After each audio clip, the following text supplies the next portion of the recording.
Hi guys! So, a majority of this data I'm about to go over is largely irrelevant at the time that I'm filming this.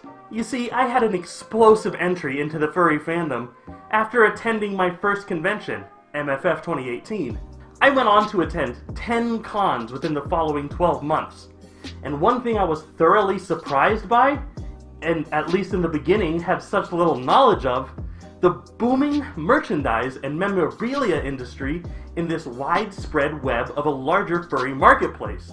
So I decided to reach out further and attempt to look into this world and see how it flows. Is it lucrative? Are these small businesses surviving, thriving, or is it all just for the love of the craft?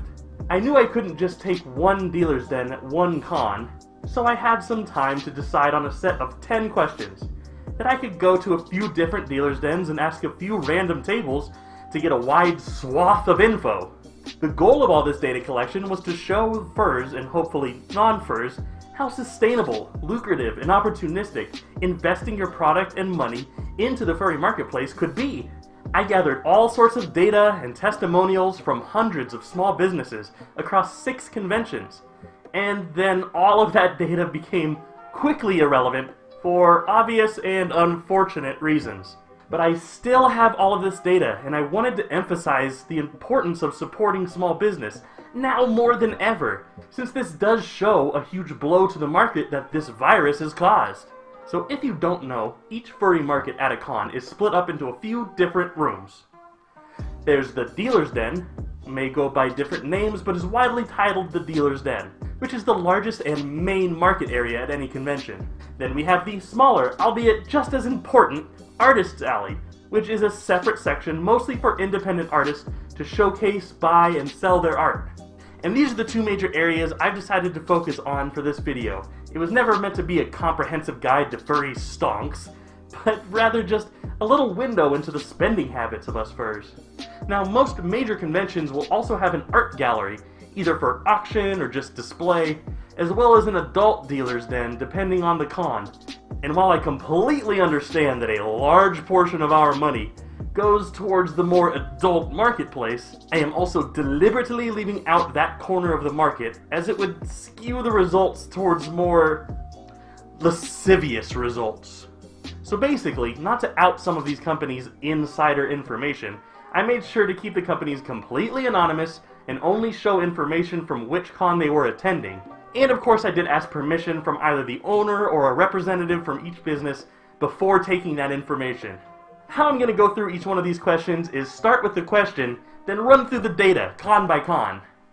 Now this is a lot of information, so I'm trying to go through it pretty quick. If you do want to stop and pause on a screen, feel free. Number 1, how much did it cost you to get here, including transportation and shipping, etc.? Surprisingly, across all cons, it seemed like most of the people were local, or at least semi-local. Not too many people flew out from too far away. So the average spending for transportation and getting there and setting up a table cost them about $500. This is Anthro Northwest.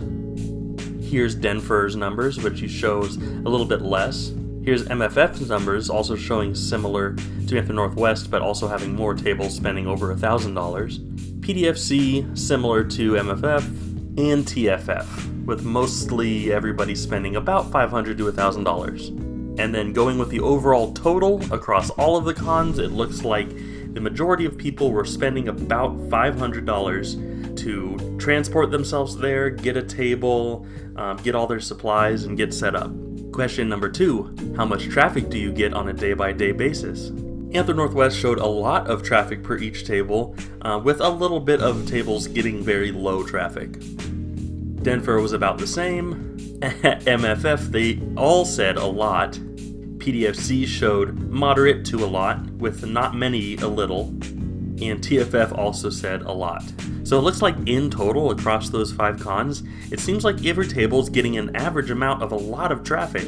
Question number 3, what is your best-selling item? Now, if I were to show you my full graph, which I could put right here and you could pause and watch, a lot of different dealers had a lot of different answers, but I tried to average them to the most prevalent answers. At Anthro Northwest, the best-selling item it looked like was mostly badges, with pins and stickers coming in second. Denver was the same, but they seemed to boost sales in t-shirts. MFF had huge sales in badges, t-shirts, and pins. PDFC also with badges, t-shirts, and then a wide variety of others. And TFF showed high in badge numbers as well. And it's not hard to see that badges sold more than almost anything else at all the tables, with things like t-shirts and pins in close second. Question number 4, what is your worst selling item?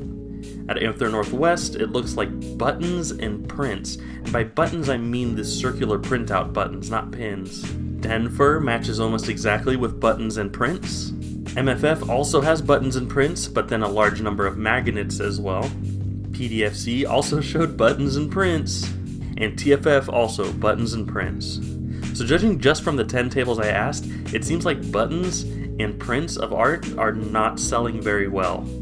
Question number 5, at the end of the con, do you break even or ahead? And every table at every con said ahead. Question 6, how much estimated net gain at the end of con? Anther Northwest had an average of 1,000 to 2,000 gross income at the end of the con, with a few outliers making much more. Denver was similar, with a few on the lower side. MFF had a range of 1,000 to 2,500, with of course a couple tables making much more. PDFC averaged about $1,000 gross income, and TFF was fairly even across the board. Some made a little, some made a lot. But overall, from the cons that I went to, it seemed like the average range was about $1,000 to $2,500 gross income from the tables. Question number 7, is being a seller sustainable? And of course, every table I asked, large or small, all said yes. Question number 8, do you experience theft? At Anther Northwest, most of the tables said no, but they also said that if it was happening, they hadn't noticed. Denver had a majority no. MFF was spread out, there was some yeses, but still again mostly no's. PDFC said no or not noticed, and at TFF a majority no. So overall it looks like theft is low at the dealer's den. It's not something that you should be too worried about, but it is nice to have an eye out. Also guys, don't steal. These artists work hard, just pay them for the sticker that you want. Question number 9, do sales keep up with the cost of production? Largely, everybody I asked said yes. There is a bit of a supply and demand balance there, but it is something that they take into account. And question number 10, do you like what you do? Everybody said yes. Again, I know that was a lot of graphs to throw at you all at once, but if you do want to rewind and pause on any screen to get a little bit more info, feel free. Now after all that data, you're probably already on the same page as me about 12 months ago and a few canceled cons, and asking, well, what good is all that data now? There hasn't been a con in person in the US since February 2020, and you and me would be in agreement. This is kinda irrelevant. And I was gonna scrap this idea and maybe try again once things normalized, but that date may be further out than expected. But then it dawned on me, maybe I can display the data for everyone to show how these small businesses and artists may have been doing well before, but now it's been nearly a year since they've had any access to this marketplace and that income. A lot of them have been struggling, and we're relying on our support and business to stay afloat. I can't say for sure how many artists were living their dream, are now getting pushed into taking other jobs and leaving their craft or business behind. So the message I'm trying to say right now is, go support furry artists and furry businesses. If you need fursuit supplies, or badges for future cons, or soaps, or collars, or furs, or prints. I know it may be easier to get a balaclava from Walmart or online, or go pick up fursuit cleaning supplies from probably Amazon, but I implore you, try to find an independent furry business and go that extra mile to help keep them in business. I'm gonna say it, I don't wanna say it. This year has been hard for all of us. I know that's so annoying to hear, but it's true.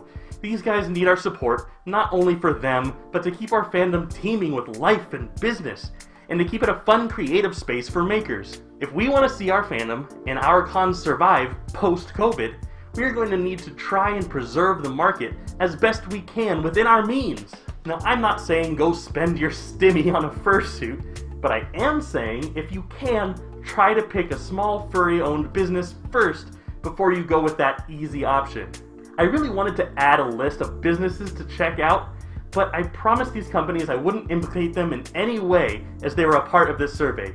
So please, go to Twitter, Instagram, Pinterest, Fur Affinity, DealersDen.com. I think there's a few Telegram groups. Reach out and find somebody to support.